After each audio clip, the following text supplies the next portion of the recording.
7 अगस्त 2026 Pakistan, Saudi अरब और तुर्की के दरमियान मक्का डिफेंस पैक्ट साइन होता है, जिसका मतलब है कि अगर एक मुल्क के ऊपर हमला किया जाता है तो तीनों मुल्कों के ऊपर हमला तस्वर किया जाएगा। इस वीडियो में हम बात करेंगे कि तुर्की ने आखिर सऊदी अरब और पाकिस्तान के साथ डील करी क्यों, जबकि तुर्की के पास पहले ही नेटो का अलाइंस है, तुर्की के पास एक स्ट्रॉन्ग मिलिट्री है, उसकी इकॉनमी भी बहुत ज़्यादा स्ट्रॉन्ग है और उसकी जो जियोग्राफी है वो भी एक स्ट्रेटेजिक लोकेशन पर है। तो ये सारी चीज़ें होने के बावजूद भी तुर्की आखिर पाकिस्तान और सऊदी अरब के साथ डील करता क्यों है। इससे पहले हम समझते हैं थोड़ा सा कि भाई सऊदी अरब और पाकिस्तान की डील हुई कैसे और इसमें ये ज़रूरी क्यों था और आखिर में इन्हें आपस में एक दूसरे से बेनिफिट क्या है सबसे ज़्यादा।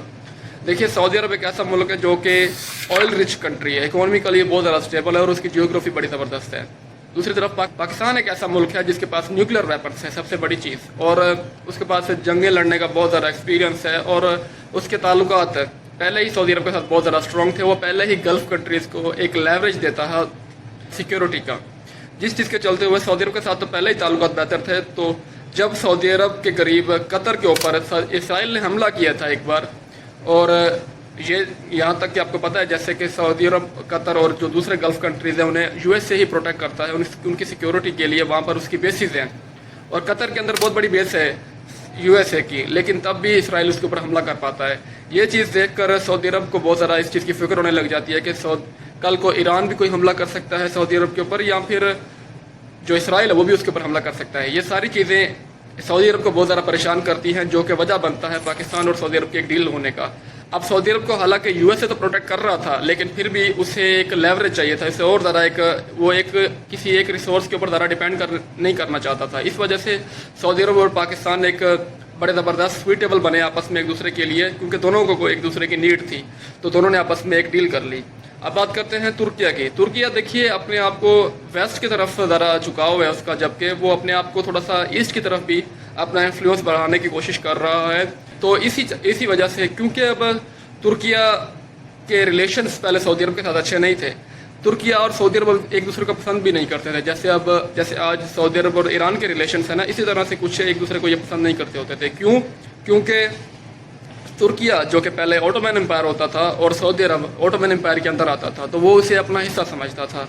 तो जैसे ही वो उसमें से अलग हुए और बाद में मतलब उनके पास से ऑयल्स वगैरह डिस्कवर हो गए और वो ज़रा अमीर हो गए सऊदी अरब, तो तुर्किया देखता था कि भाई ये मेरा ही एक वक्त पर मेरा ही एक पार्ट था, जो कि इन्होंने हमारे खिलाफ बगावत करी और हमसे अलग हो गए और इन्होंने बहुत बड़ा एक नेशन बन गए, और मज़ीद इन्होंने यूएसए की सिक्योरिटी लेकर और बहुत ज़्यादा ये अब हमसे भी आगे निकलने की कोशिशों में। तो ये एक बेसिक साइन का एक आपस में एक जो ताल्लुक़ इस तरह से चलता हुआ आ रहा था। तो यहाँ पर अब समझने वाली बात यह है कि इन्होंने ये चीज़ समझ ली है, इन्होंने ये एक चीज़ डिस्कवर अपने दिमाग में कर ली है। इनको दरअसल जो बाहरी मुल्कों में से जो हमले हुए हैं, इन सब मुल्कों के आसपास जो उनके ऊपर हमले हुए हैं, इनसे इनको एक चीज़ समझ आ गई है कि हमें आपस में मिलकर रहना होगा, ताकि हम मिलकर किसी न किसी तरह से खित्ते के ऊपर अपने आप को सिक्योर कर सकें। अब थोड़ा सा ये समझते हैं कि ग्राउंड रियलिटी पर इन मुल्कों के ऊपर क्या असर पड़ रहा होता है जब भी कोई डिफेंस डील साइन होती है।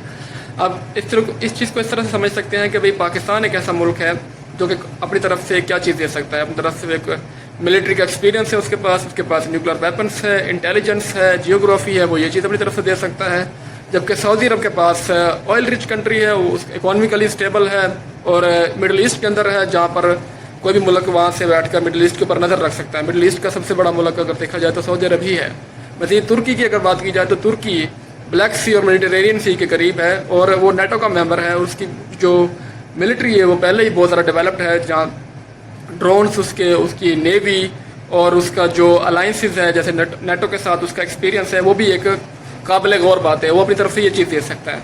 तो कहने का मकसद है कि ग्राउंड रियलिटी पर यह हो सकता है कि इन तीनों की जो आर्मीज़ हैं, मिलिट्रीज़ हैं, वो आपस में मिलकर एक जॉइंट एक्सरसाइज कर सकती हैं। तो जो तुर्की के पास नेवी है वो पाकिस्तान की नेवी को सपोर्ट करने के लिए पाकिस्तान के पास आ सकते हैं, क्योंकि पाकिस्तान की नेवी इतनी स्ट्रॉन्ग नहीं है, क्योंकि पाकिस्तान के पास इतना बड़ा कोई समंदर भी नहीं है उसके करीब। तुर्किया के पास बहुत बड़ा समंदर है, वो पहले भी पाकिस्तान को वेपन्स भी सेल करते हैं, ड्रोन्स की टेक्नोलॉजीज हैं वो भी शेयर करते हैं पाकिस्तान के साथ। एक और चीज़ जो समझने वाली है कि इन तीनों मुल्कों के अंदर एक सिमिलैरिटी है, वो ये कि ये तीनों मुल्क यूएसए के एलाइज हैं। पाकिस्तान भी यूएसए का एलाय है, सऊदी अरब को तो यूएसए प्रोटेक्ट करता है उसकी सिक्योरिटी के लिए, और तुर्की की बात करें तो तुर्की के तो ज़ाहिर है वो नेटो का जो हेड है वो तो यूएसए ही है, ज़ाहिर है नेटो को तो यूएसए ही चलाता है।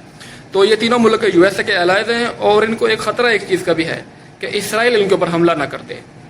इसराइल इनका एक कॉमन एनिमी हो सकता है, जो कि एक रीज़न भी हो सकता है कि ये तीनों आपस में एक डील कर रहे हैं।